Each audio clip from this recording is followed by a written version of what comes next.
My wife was taking chemo for cancer, and during that same time, I was with someone else.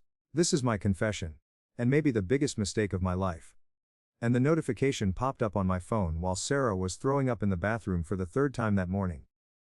Hey stranger, thinking about you today.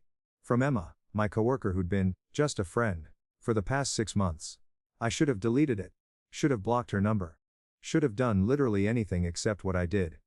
Which was smile and text back while my wife of 12 years fought for her life 20 feet away. You want to know how a man becomes the villain in his own story? It doesn't happen all at once. It's 1,000 small betrayals that lead to the big one. It starts with staying late at the office because home has become a place of medical equipment and exhaustion. It starts with telling yourself you deserve a break from being the caregiver, that you're only human, that the stress is killing you too. Sarah's diagnosis came last February. Stage 2 breast cancer, aggressive but treatable. The doctors were optimistic. We held each other in that sterile office and promised we'd fight it together. In sickness and in health. She whispered, and I kissed her forehead and meant it when I said, always. But chemo changes everything. Not just for the patient, but for everyone around them. Sarah lost her hair in chunks, she couldn't keep food down. The medications made her confused sometimes, angry others. As she'd snap at me for things that weren't my fault, then cry and apologize, then snap again. Our kids, Lily, Tum and Max, 7, started tiptoeing around the house like they were afraid their footsteps might break something. Emma started as nothing. Just the new marketing manager who laughed at my jokes during Zoom calls. We grabbed coffee after a particularly brutal meeting. She listened while I talked about how hard things were at home. She didn't look at me with pity like everyone else did. She looked at me like I was still a person, not just Sarah's husband, poor guy, dealing with so much. You're allowed to have feelings about this too. She said one day. Her hand briefly touching mine across the conference table. Being a caregiver doesn't mean you stop existing. That's how I justified it. I told myself I was drowning and Emma was oxygen. I told myself Sarah wouldn't want me to be miserable. I told myself a lot of things that sound absolutely pathetic now. Sitting here in my empty apartment, typing this out at 3 a.m., because I can't sleep in a bed that isn't mine anymore. The first time I kissed Emma was 3 days after Sarah's third round of chemo. Sarah had been asleep for 14 hours straight, the kids were at my mother's, and I told myself I was going to the gym. Instead, I drove to Emma's apartment. We'd been texting constantly by then, messages that danced on the edge of inappropriate but never quite crossed the line. Until that night. She opened the door wearing yoga pants and an oversized sweater, no makeup, messy bun. You look like you need a drink, she said. I need something, I admitted. We sat on her couch, drinking wine and talking about everything except Sarah. Emma told me about her ex, about her dreams of traveling, about the novel she was writing. For 3 hours, I wasn't a caregiver or a father or a husband watching his wife suffer. I was just Mike, and someone beautiful wanted to spend time with me. When she kissed me, I didn't stop her. When she pulled me toward her bedroom, I followed. When she whispered that she'd wanted this for months, I whispered back that I had too.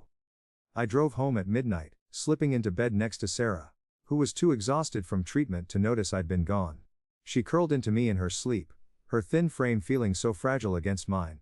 And I lay there staring at the ceiling, telling myself it was just one mistake. One moment of weakness. It wouldn't happen again. It happened again 2 days later. And the day after that. And every chance I got for the next 2 months. I became an expert at deception. Doctor's appointments became my cover. Support group meetings I never attended. Pharmacy runs that took 2 hours. I'd bring home flowers for Sarah afterward, telling her I just wanted to brighten her day. When really I was trying to wash the guilt off my skin. Emma never asked about Sarah directly, but she knew. Of course she knew. We both knew what we were doing was wrong, which somehow made it feel more intense, more necessary. We were each other's escape from reality, and we clung to that fantasy like addicts to their fix. With me, Emma would say, tracing patterns on my chest as we lay in her bed on stolen Tuesday afternoons. More alive. She was right. With her, I wasn't watching someone I loved deteriorate. I wasn't cleaning up vomit or counting pills or driving to oncology appointments. I wasn't explaining to my children why mommy was too tired to play. I was desired. I was wanted. I was choosing to be there instead of obligated to be. The mental gymnastics I performed to justify this would win Olympic gold. Sarah's too sick to be intimate, I told myself, as if physical connection was more important than the vows I took. I'm staying for the kids, I rationalized, as if being physically present while emotionally absent was some kind of noble sacrifice. Sarah would want me to be happy, I convinced myself, knowing full well that Sarah would be destroyed if she knew. My phone became my enemy and my lifeline. I delete messages obsessively, clear my call history, turn off location services. I created elaborate lies about where I'd been, what I'd been doing. I once spent 20 minutes in a hospital gift shop, buying things to make it look like I'd been there the whole time when I'd actually been at Emma's. The worst part. Sarah thanked me constantly. "I don't know what I'd do without you," she'd say, squeezing my hand with what little strength she had. "You're my rock. The kids and I are so lucky to have you."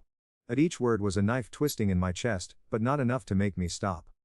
The guilt would hit me in waves, and especially when I'd see her trying to be normal, for the kids.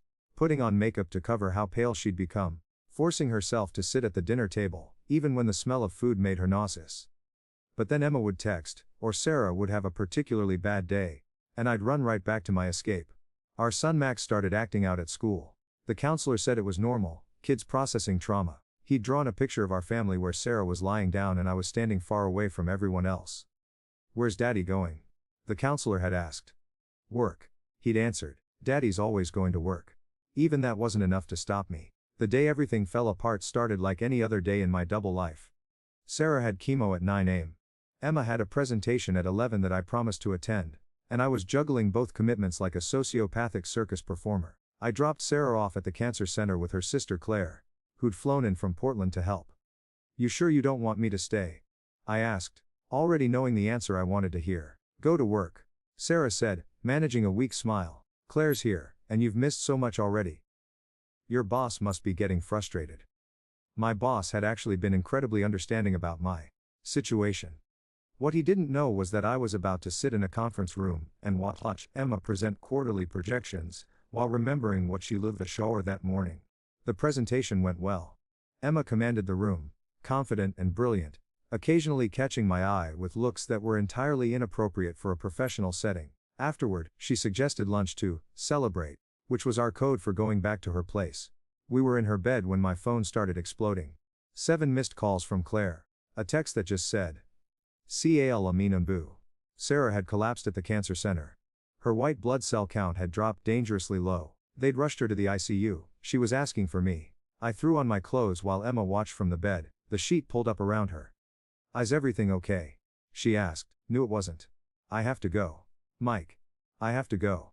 I drove to the hospital doing 90, running red lights, my hands shaking so badly I could barely grip the steering wheel. Claire was in the waiting room, and the look she gave me was pure contempt. "Where were you?" she asked. "Your office. They said you left after the morning meeting." I had to run some errands. "Errands." She said it like profanity. "Your wife is in the ICU, and you were running errands." Sarah was unconscious when they finally let me see her. Tubes everywhere, machines beeping, her skin so pale it was almost translucent. I held her hand and sobbed, begging her to wake up, to forgive me, to not leave me even though I'd already left her in every way that mattered. She pulled through. 3 days in the ICU, a week in regular recovery. The infection cleared up, her counts stabilized, and the doctors called it a close call, but not uncommon with aggressive chemo. Sarah called it her wake-up call. I realized something. She told me the day before she was discharged. "When I thought I might die, all I could think about was you and the kids. How I wanted more time. How I wanted to get better so we could have the life we always talked about. Travel when the kids are older. Renew our vows for our 15th anniversary. Grow old together." I held her while she talked about our future, the one I was actively destroying, and promised her we'd have all of that and more. Emma texted that night, "How is everything? Thinking of you." I didn't respond. I couldn't. But I didn't block her either. Sarah came home, and for 2 weeks, I was the husband I should have been all along. I took time off work, cooked meals, helped the kids with homework, held Sarah when the pain got bad. I told myself the affair was over, that her collapse had been a sign, that I'd gotten my wake-up call too. Then Sarah had a good day. A really good day. She felt strong enough to take the kids to the park, to have dinner with her parents, to laugh at a movie. She fell asleep smiling, and I felt that familiar restlessness creeping in. The need to escape. The justification that she was doing better, that she didn't need me as much. Emma had left me alone for 2 weeks. But that night she sent a photo. Nothing inappropriate, just her at a work event, looking beautiful in a black dress. My favorite coworker. The caption read, "I told myself I was just going to talk to her. To end it properly, face to face. To explain that Sarah's health scare had shown me what was important. I told Sarah I was going to the 24-hour pharmacy for her prescriptions. I stayed at Emma's until 2 a.m. The lying became harder after that. Not practically, but emotionally. Every time I looked at Sarah, I saw her unconscious in that hospital bed. Every time I looked at my kids, I saw the fear in their eyes when they thought their mom might die. And every time I looked in the mirror, I saw exactly what I was, a man cheating on his cancer-stricken wife. But I didn't stop. I couldn't stop. Or wouldn't. The distinction doesn't matter anymore. Emma started pushing for more.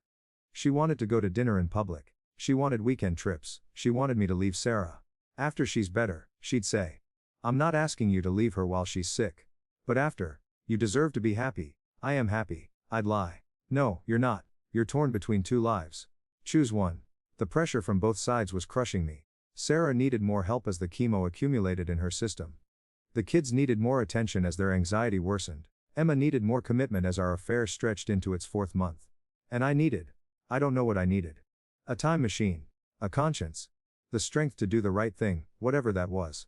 Claire started showing up more often, always unannounced. Just checking in, she'd say, but her eyes were suspicious. She'd ask pointed questions about my schedule, about work, about where I'd been. Sarah would tell her to stop being paranoid, that I was under enough stress. But Claire never let up. Something's off with you. She told me one day while Sarah napped. I don't know what it is. But if you hurt my sister while she's fighting for her life, I will destroy you. I laughed it off, but her words haunted me. Destroy me, as if I wasn't already destroying myself. The breaking point came on a Thursday. Sarah had just finished her second to last round of chemo. The doctors were optimistic. The tumor had shrunk significantly. Surgery was scheduled for the following month, and then radiation, and then, hopefully, remission. We're going to make it, Sarah said, crying happy tears. We're going to beat this. That afternoon, Emma told me she loved me. We were in her apartment, the usual Thursday routine, and she just said it. I love you, Mike. I know this is complicated, but I love you. I couldn't say it back. I wanted to, or thought I did, but the words wouldn't come. Instead, I kissed her, which she took as reciprocation, and we made plans for when everything was over. After Sarah's in remission, Emma said, you can ask for a divorce. Say the cancer changed things, that you grew apart. People will understand. These things happen. These things happen. I repeated, like that made it okay. I got home that night to find Sarah on the laptop, something she rarely did anymore because the screen hurt her eyes. She was looking at vacation rentals. For our anniversary. She explained. I know it's 8 months away. But I want something to look forward to. Something to motivate me through the surgery and radiation. She'd found a beach house in Maine. The same town where we'd honeymoon. Place, she asked.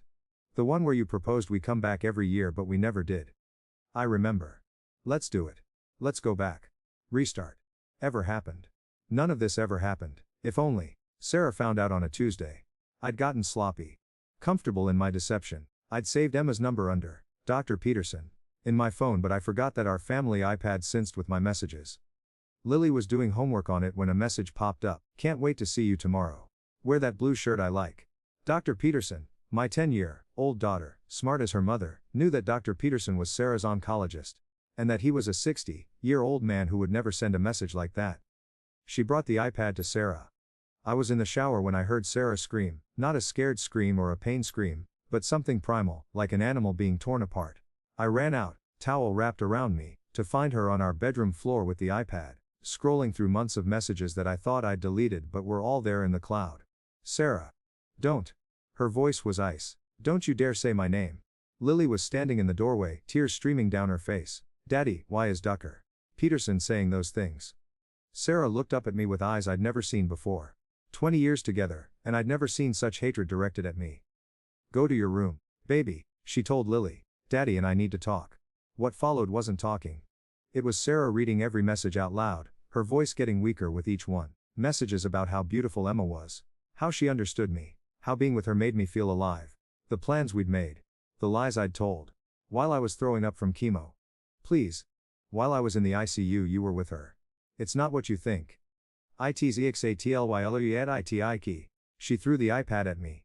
4 months! For your money-ass! The worst 4 months of my life, and you were.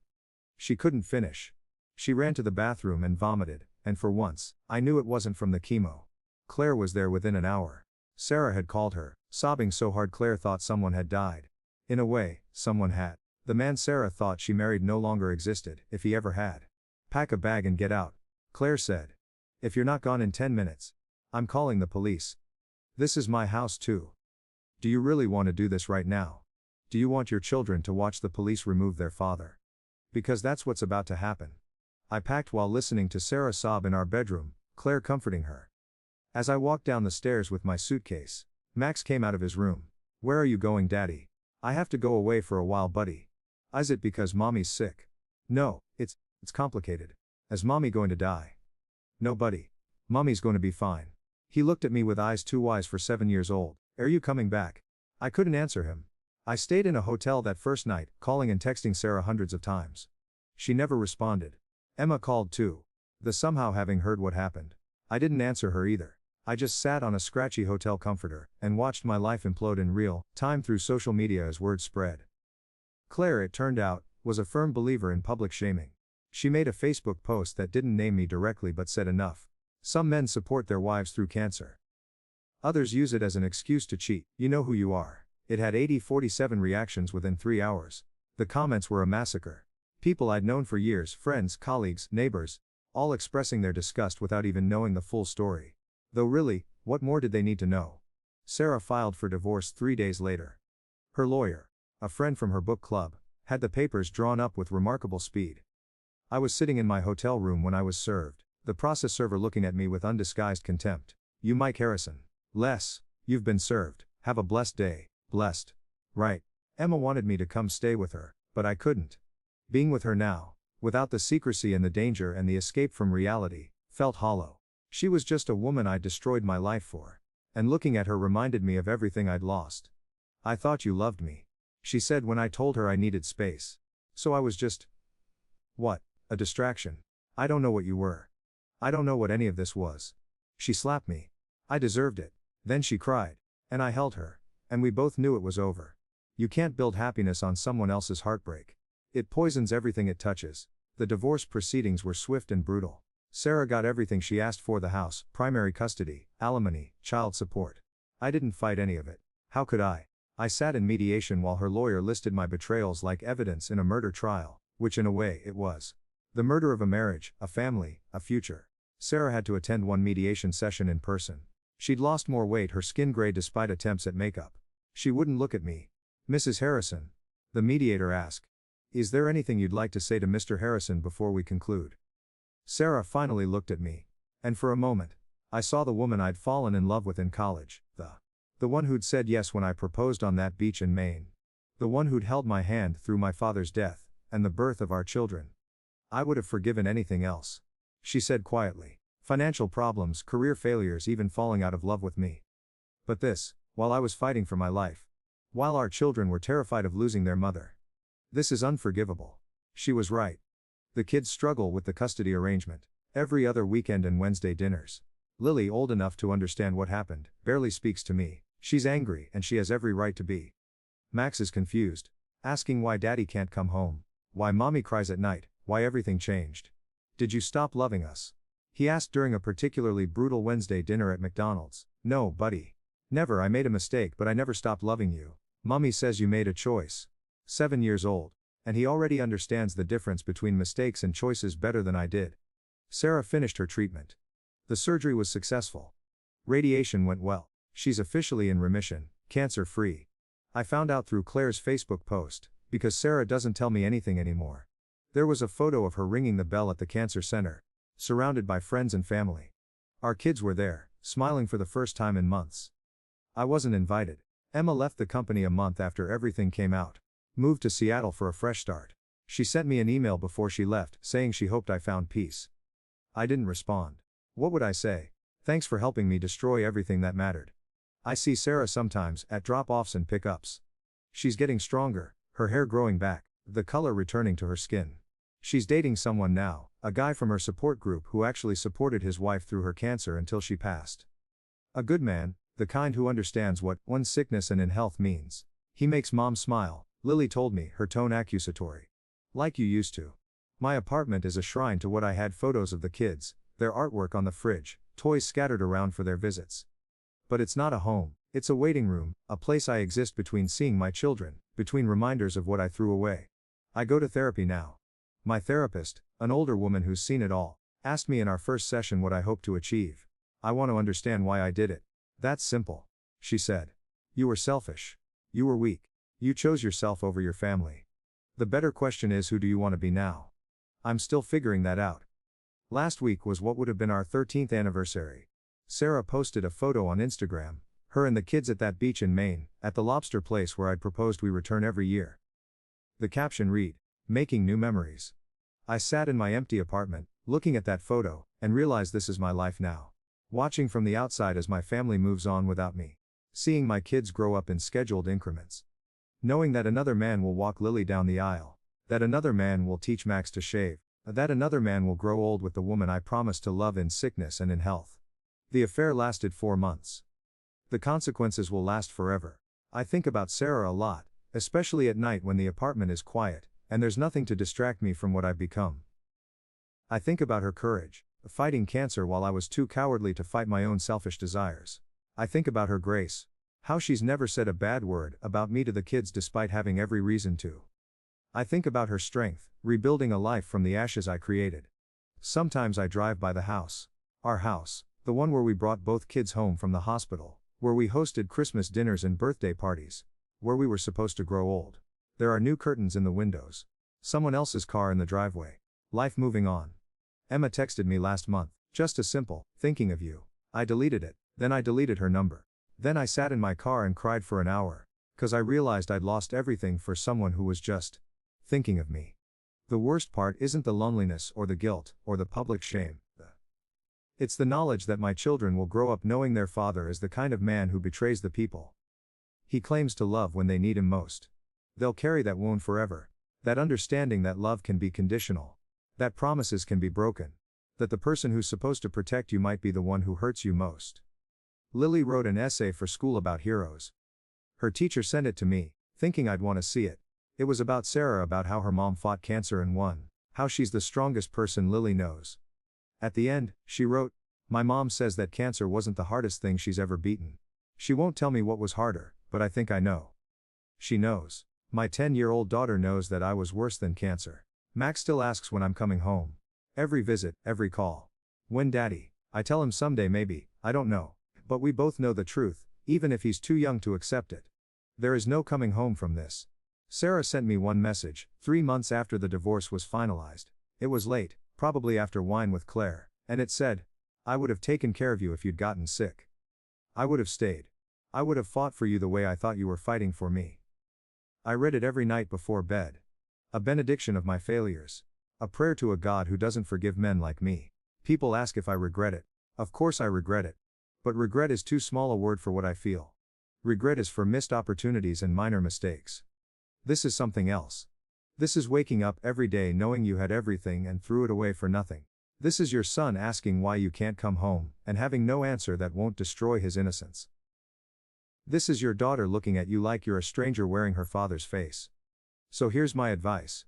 For what it's worth from someone who's worth nothing. When life gets hard, when marriage gets routine, when responsibility feels like a prison, when someone new makes you feel young and desired and alive. Remember that some mistakes can't be undone. Some betrayals can't be forgiven. Some choices will haunt you until you die.